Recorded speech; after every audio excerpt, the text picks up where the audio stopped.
did you want to make this? What do you mean? I don't know. I'm an artist. I make work. Give me a question. Come on. Okay. The scale of it is very different from Hunger in terms of what the story's about and stuff. And I'm just wondering what attracted you about telling this kind of story.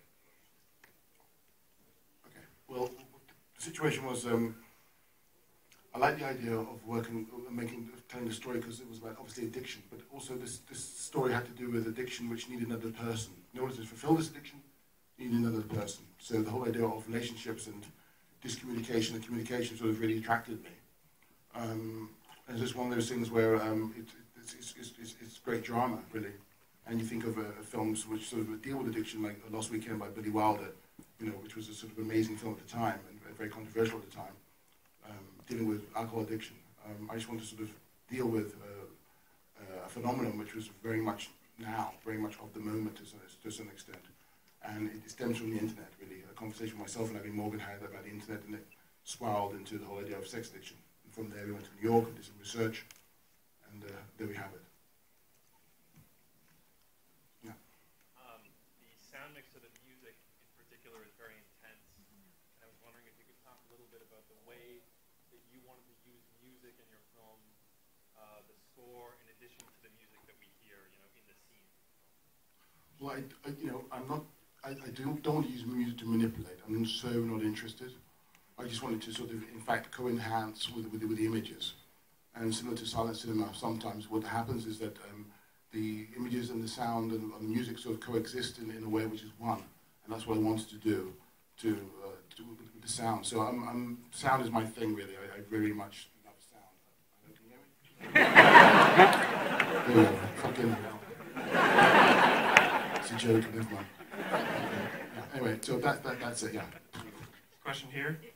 Could this movie have been situated in London or Toronto, or did you have a special reason for situating it in New York? Well, it could have been placed anywhere in the world, from, I don't know, Cairo to sort of Timbuktu.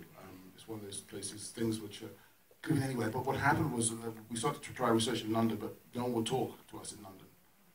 No one would talk, and we just thought, okay, New York. And of course, the experts in the field were based in New York. So we went to New York, and then that was it. And then through that, it just snowballed from there, really. And of course, this place, 24-hour city, access, multiples of choices and things. That was the thing we were interested in. To place that character in that metropolis was, I think, quite key. Question here? Can you talk about the filming of the long track? Thank you. Can you talk about the filming of the long tracking shot of him, Fassbender, jogging at night? How that was executed? Very easy. We just got into a truck, put a camera in a truck, and no biggie. I mean, really, I'm not even joking. I mean, it's about the idea, really, and sometimes it can be so simple and have great effect. But it's just the simplicity. Not trying to sort of do a double back somersault with pike. Just sort of shoot it. Can you talk a little bit maybe about how you make the choices in terms of how you will shoot a certain scene? Whether you will do a long tracking shot, the shot of her singing New York, New York, shot in a very distinctive way as well. Of course, there's a famous shot in Hunger, the long scene of the conversation. How do you make those visual choices? Well, New York, New York, I just wanted, it was all about putting the camera right in Kerry's face. Reason being, really, because I wanted people to believe her when she sang. So when you see Kerry's face, I mean, she's very close to you. So, we as human beings, we know when someone's lying or fibbing or not being honest, but with her performance you could tell that she's really, how can I say, opening herself completely in an extraordinary, vulnerable way and performing this song. So immediately, you're in somewhere. That was the first in a movie.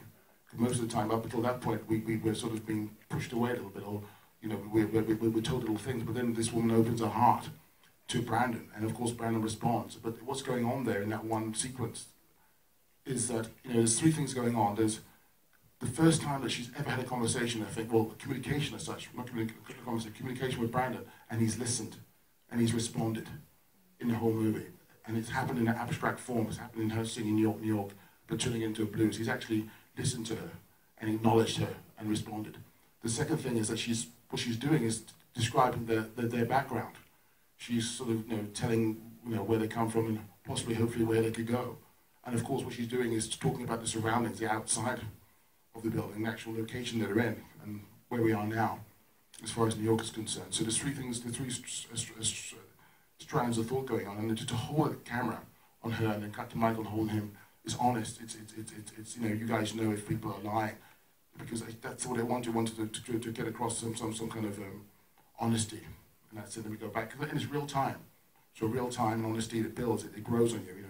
You're there, you're caressing her face with your eyes, you're going to her lips, you're going to her nose, you're seeing everything on her face, every twitch, every tweak, and you know that this person is trying. It's a question here.